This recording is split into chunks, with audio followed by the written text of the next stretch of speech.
They will now consummate the marriage under the witness of the tribe. Well done, Ace. You must be extremely proud. Pride is an abomination.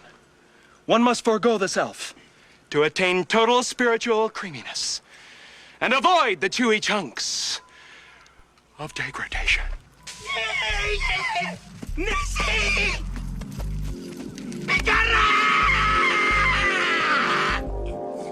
What's that he's saying? Well, I think he's saying she's not a virgin. They can tell that.